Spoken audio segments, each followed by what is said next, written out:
She thought he was gone, forever.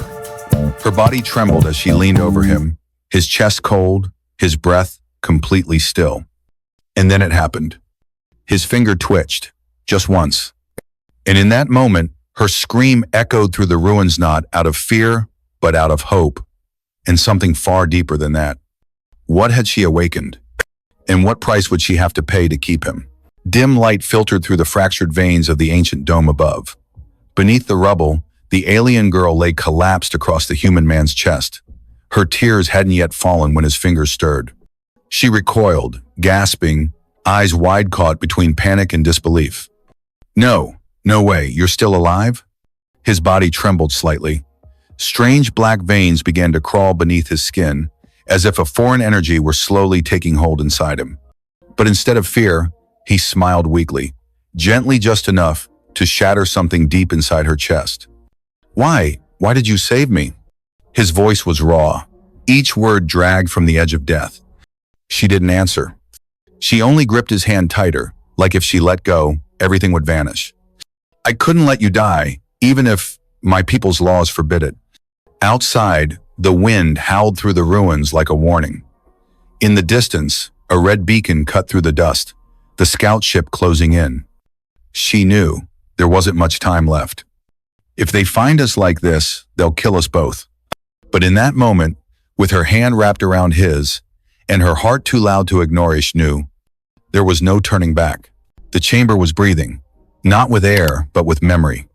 Fractured spires twisted upward, spiraling like bone turned to stone, lit from within by a dying bioluminescent pulse. The ruins, once sacred, now whispered only silence, except for the tremble of her breath. Lyra knelt over him, her skin slick with sweat and dust, her hands trembling against his chest. The moment had unraveled too fast. His body, once radiant with warmth, now lay still beneath her, cold and hollow like the temple that entombed them both. She stared, wide-eyed, as black lines began to creep from his neck veins like ink, crawling under his skin in unnatural patterns, pulsing with something foreign. Her voice barely rose above a whisper, cracked and lost. No, don't do this. Don't leave me. The words shattered in her throat before they could reach him, and then his hand moved. Not a twitch, not a spasm, a deliberate curl of one finger. She gasped, breath caught like lightning in her lungs. Her hand flew to her mouth as tears blurred her vision. Her heart thudded so loud it drowned the world. Then, from the hollow in his throat, came a sound faint, broken, but unmistakably his. You're still here. His voice faded into the stale air like the last ember in a dying flame. Lyra leaned in closer, almost afraid to breathe too loudly as if the wrong sound might snap the fragile thread, pulling him back from the void. But then, she saw it. The black lines beneath his skin were no longer random. They had begun to shape themselves, curling into spirals, symbols, sigils of an ancient tongue. One she recognized not from study, but from instinct etched deep into the blood memory of her people. Her hand hovered above his chest. It wasn't just corruption, it was resonance. Her lips parted in disbelief. No, it can't be. The marks responded to her nearness, pulsing in rhythm with her own heartbeat. She reached down, slowly, and pressed her palm to the center of his chest plate where his armor had cracked. Her skin met his, warm against fading warmth. A flicker of light bloomed between them. Not hers. Not his. Something born of both. The glow wrapped around her fingers, sliding up her wrist like a living thread. His body arcadance, violently, and then stilled again, breath shallow but present. Her eyes welled with tears, not from grief this time, but from dread.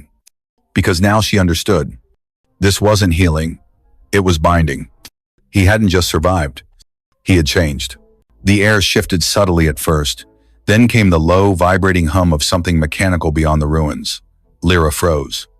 Through the fractured arch above, a crimson beam swept across the blackened horizon, like a silent eye searching for blood. Scouts. They were closer than she'd hoped. She turned back to him. Aaron was conscious now, barely. His gaze unfocused, lips parted, breath like sandpaper against his throat. His skin still shimmered faintly where the markings had taken root veins lit from within by something not entirely human. She knew that glow, knew what it meant. To them, he was no longer a soldier. He was a breach, a violation. They wouldn't question. They'd purge. She slipped an arm beneath his back, gritting her teeth as she hoisted him up. His weight sagged against her, his armor slick with ash and blood. Every step was a risk now, but staying meant death. A synthetic voice echoed from somewhere far above, distorted by the broken structure. Zone 4 compromised. Biosignal anomaly detected. Sweep initiated. Her heart sank. She didn't have time to explain. Didn't have time to mourn. She just moved. Through the shattered hallway of a once living structure, its walls twitching with dormant nerves, she dragged him toward a narrow crevice veiled in vines and bone. The air grew colder, thicker. The light behind them pulsed red, chasing shadows toward their backs. But still, he breathed. Still, he held on. And so did she. Because deep within her chest, beneath fear and fire, something else had awakened. Not duty, not war, but choice. The tunnel was narrow, so tight that every movement scraped metal against stone, breath against bone. Bioluminescent roots dangled from the ceiling, dim and trembling like they remembered pain. Lyra crouched low, guiding Aaron's limp form through the passage with a quiet desperation. His head leaned against her shoulder, eyes barely open, yet something behind them stirred. Not confusion, not clarity, something caught in between, like a dream that wouldn't fade. They emerged into a hollow chamber, untouched by war. The walls here were smooth, covered in concentric carvings that pulsed with faint silver light, a sanctuary forgotten even by her own kind, but not by her. She laid him gently against the base of a living altar, shaped like two hands reaching from the earth. The silence settled heavy, broken only by his labored breathing. Then his eyes opened fully. He looked at her, and for a moment, he didn't recognize her. "Where am I?" His voice was cracked, raw, but the words stabbed deeper than they should have. She didn't answer. Instead, she knelt beside him, fingertips brushing the old glyphs on the altar's surface. It responded to her touch, releasing a soft shimmeron that reached toward his body, like a curious wind. "Lyra," he murmured, the name strange on his tongue. "I know that name. I've said it before." She turned toward him, her expression unreadable. "You said it when you stopped breathing," she whispered. His brow furrowed. He tried to sit up, but the symbols on his skin pulsed in warning, forcing him back down. Why do I feel like I'm missing something?" She hesitated, then reached for the crystal node hidden in her cloak.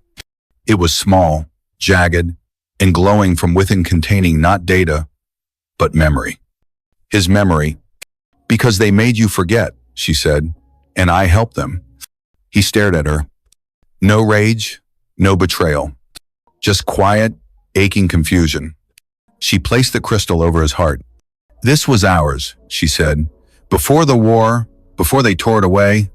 And when the light seeped into his chest, his eyes filled with tears, but not from pain.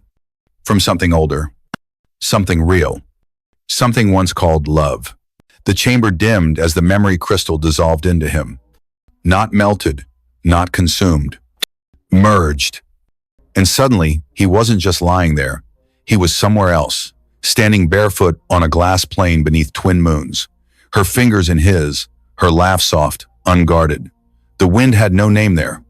No war, just the hush of a moment stolen from time. Then the image cracked. Screams. Fire. Orders barked in languages he no longer knew but somehow understood. And her, Lyra, dragging him through a burning field, blood on her face, desperation in her voice. He had promised her something sacred. But the memory ended before he could hear it again. He jolted upright, gasping like a man reborn into someone else's life. Lyra didn't move. She just watched him. Quiet, guarded, ready for him to reject everything. He turned to her, voice barely a whisper. "That was real, wasn't it?" She nodded. "They erased it from you to make you obedient, to make sure you never remembered what we were, what you chose." He stared at his hands. The alien patterns were still there, pulsing gently beneath his skin, no longer threatening, but familiar. "Why would I choose to forget you?" Her lips trembled. "Because remembering me meant war." She stood slowly, crossing the space between them with the grace of someone who'd memorized his every breath. Her hand found his cheek gentle, trembling. They said I contaminated you, that I tampered with your mind. Did you? He asked, not accusing, just broken. She shook her head. Number, I loved you. Silence. Then, quietly like breaking a sacred seal, and I still do. The weight of it pressed between them, soft and brutal. Outside, the wind changed. The faint mechanical hum returned. The scouts were circling back. But in that moment, time stood still. Because within the hollow of that buried sanctuary, something ancient stirred. Not just memory, but consequence. The stillness didn't last. Not in a world where nothing stays buried. A shrill tone pierced the air, faint, mechanical, and distant, but growing. A warning beacon. One Lyra recognized immediately. She pulled away from him, eyes scanning the narrow crevice they'd entered through. The outer wall of the sanctuary was breathing, again contracting and releasing like a living lung, reacting to external motion. The scouts were close now. Too close. Aaron sat up slowly, still dizzy, still caught somewhere between who he was and what he'd become. They're tracking us, aren't they? She didn't answer. Didn't have to. Instead, she moved to the back of the chamber, placing both palms on a sunken panel in the stone. The altar pulsed in response. The markings on her forearms lit up, matching the sigils still alive beneath his skin. What are you doing? He asked. Sealing the memory vault, she replied. If they find us, they'll destroy this place. Burn what we were. She paused, then turned to him. We have to run. Run where? Her gaze darkened. There's only one path left. Through the dead channel. Aaron blinked. The name meant nothing to him, but the fear in her voice did. He rose, unsteady but moving, now fueled by adrenaline and fragments of something buried deep inside him. As they made their way to the exit, a low rumble echoed through the corridor behind them. The air grew tight, hot. The stone began to hum. They're forcing an entry, she said, gripping his wrist. Let me fight. She turned to him sharply. Number, you don't understand what touching me has done to you. He hesitated. Then tell me. She stared at him. Her throat worked to hold back something heavy, but there was no time left to protect him from the truth. Your body responded to my blood, to my presence. You're bonded now, not just to me, but to a signal and ancient code embedded in my DNA, one we were ordered never to awaken. Aaron went still. So what happens now? She didn't look at him when she answered. Now, every hunter in the outer systems knows you exist. They ran through the undergrowth of a forgotten biome of roots like ribs arching overhead, glowing faintly as if aware of their passing. The deeper they went, the quieter the world became, until even the sound of pursuit faded into something worse than noise. Silence with intent. Lyra guided them through the gnarled terrain, her breath shallow, her fingers occasionally brushing the surface of ancient trees whose bark pulsed with residual energy. Every step they took, the symbols on her skin flickered brighter, and his answered. Arin said nothing at first. He felt it too. A pull. A rhythm beneath the ground, like drums echoing from a place he had never been but somehow remembered. The bond wasn't fading, it was evolving. This isn't just about us anymore, he said quietly. Lyra didn't turn. Number, it never was. They reached a clearing wide and circular, marked with stone pillars cracked by time and tangled with moss. In the center, a raised platform, covered in dust and scorched carvings. She slowed, stepping cautiously toward it, her eyes scanning the ruins like she expected them to breathe. What is this place? Her voice barely held together. A relay node, one of the first, built long before either of our species touched stars. Aaron stepped onto the stone, the sigils beneath his feet lighting up in response. His skin burned not in pain, but in recognition. His body knew the code, or rather, the code had always known him. You said the bond awakened a signal. She nodded. Not a message. Then what? She swallowed hard. A summons. He stared at her, heart pounding. To what? The sky above them cracked. Not thunder. A ripple like glass under pressure. Lyra's eyes snapped upward. Her voice was steady now, stripped of fear and filled with something colder. To the ones who made us. All at once, the forest began to hum, roots vibrating, pillars shedding dust in perfect synchrony. The air shimmered. From above, a pinpoint of black light began to form a tear in the fabric of the atmosphere. And deep inside it, something watched. Not with eyes, with intent. The tear in the sky widened slowly, deliberately, its edges folding inward like silk caught in gravity. No thunder, no wind. Just that impossibly deep hum, like a choir of machines dreaming beneath a godless sea. Aaron stepped back from the platform, breath catching in his throat. Whatever was coming, it wasn't flying. It was remembering, and the memory wasn't theirs. Lyra dropped to her knees before the central glyph, her hands trembling above it. The stone pulsed beneath her palms, not just with energy but with awareness. It knew her. It had always known her, because her bloodline was marked long before she was born. She didn't speak. She just placed both hands down, fully, completely. The platform lit like fire poured through a vein. Symbols erupted into the air, holograms etched in language no mouth could pronounce. And within that light, the truth bloomed. "It's a node," she whispered, "not for communication, for translation." Aaron stepped forward, the light crawling up his arms like it had found its missing half. Translation of what? Her eyes met his, glowing faintly now. Us. The bond wasn't a mistake, not a contamination. It was a catalyst.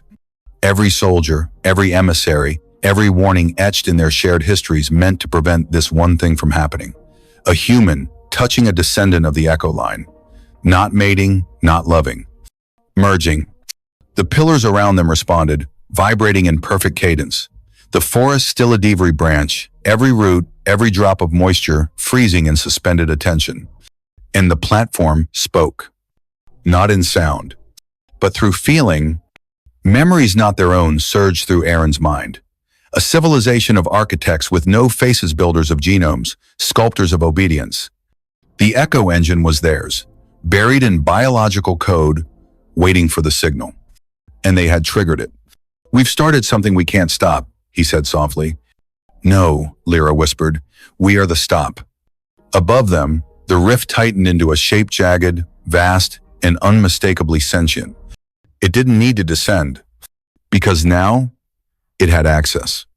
Through him, through her, through the bond they never should have formed. The light dimmed not from power, but from decision. The platform beneath their feet had said all it needed to. The glyphs now hovered still in the air, glowing with slow, pulsing sorrow like an old heart reluctant to beat again. Lyra stood in the center, unmoving. Aaron watched Hera's hands still flickering with faint alien lines, his chest rising and falling in rhythm with something ancient that now lived inside him. "What does it want from us?" he asked. But the words were quiet, almost reverent. She didn't turn. "Not want. Need." "For what?" Her voice cracked.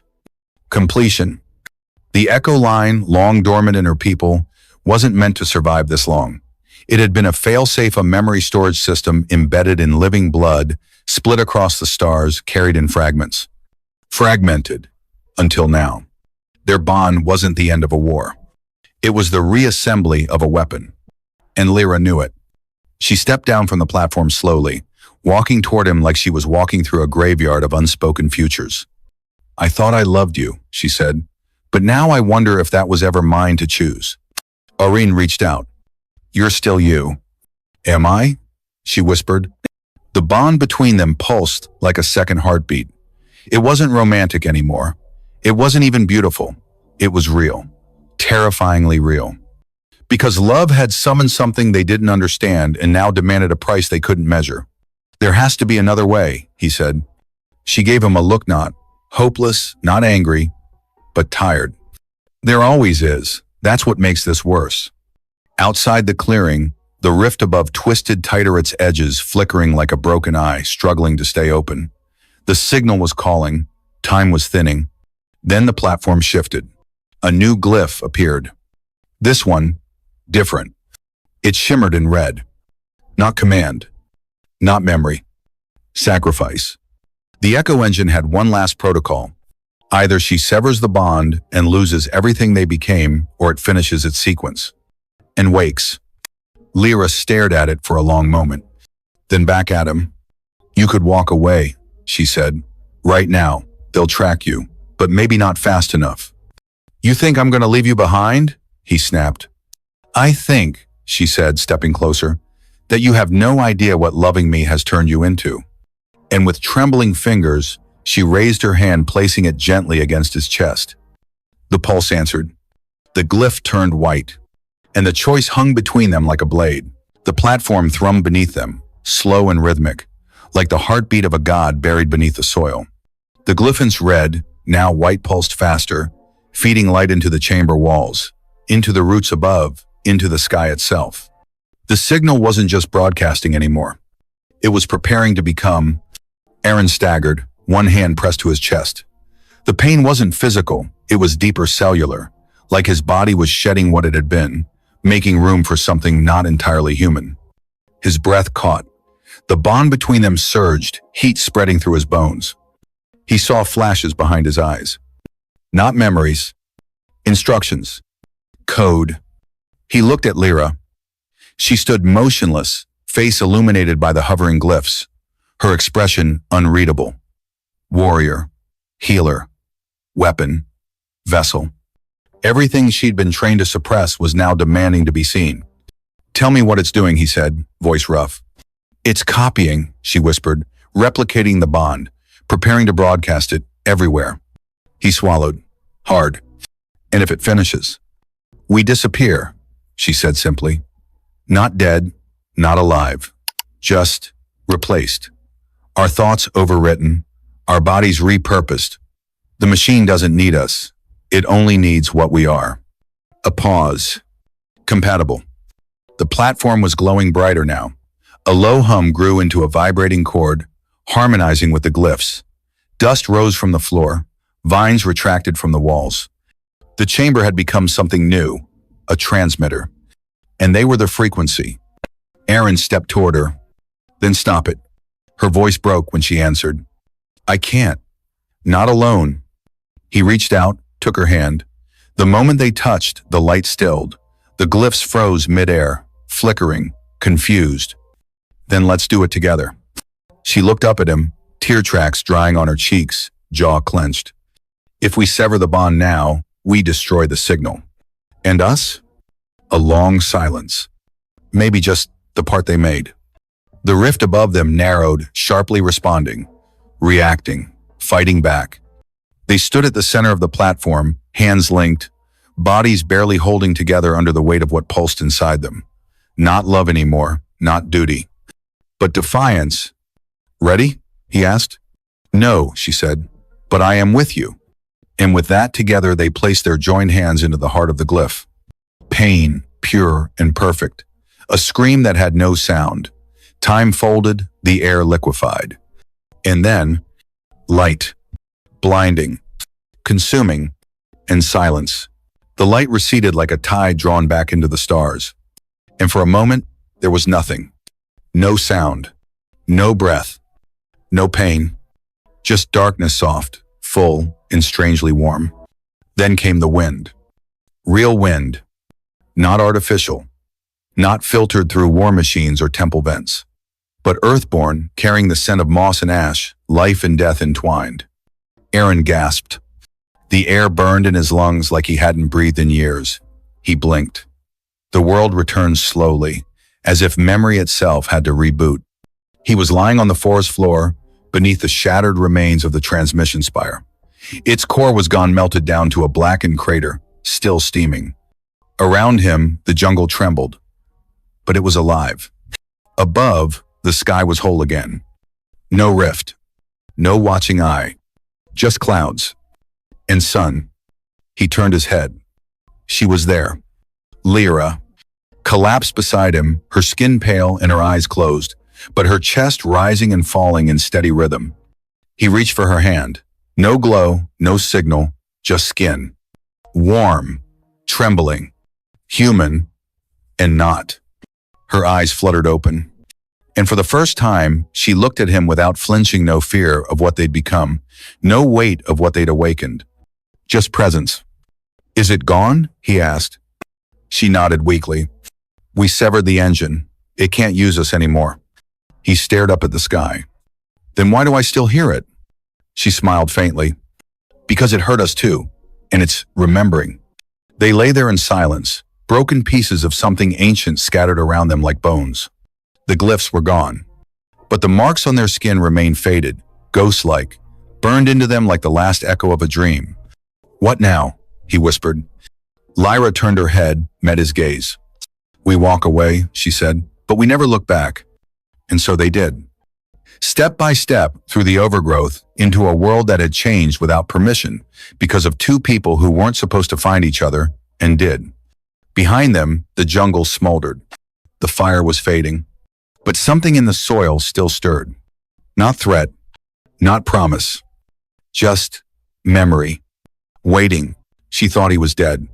But with a single touch, she awakened not just a man but something buried deep beneath blood, memory, and destiny. Their bond was never meant to happen. It violated laws written in DNA and called out to forces older than stars. But in the ruins of a war-torn world, love didn't ask for permission. Together, they didn't just survive.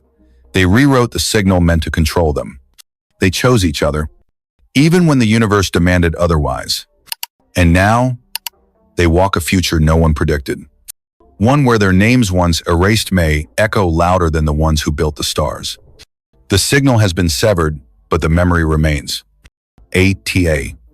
If this story left a mark on you, subscribe to Alien Chronicles. There's more coming, more forbidden love, more cosmic truths, and more stories that were never meant to be told. We'll see you in the next transmission.